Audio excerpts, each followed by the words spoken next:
نفسي افهم الراجل اللي هو يعني اتعاقب عقاب من اتحاد الكرة على انه شتم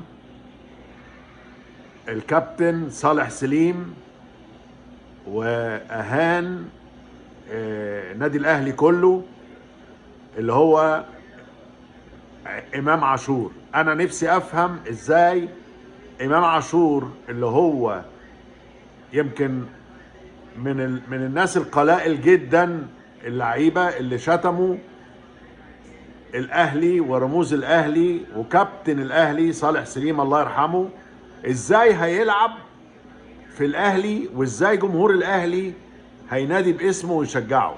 اذا كانت دي اشاعه فنتمنى، اذا كانت دي حقيقه فيبقى الموازين كلها اتقلبت في الدنيا.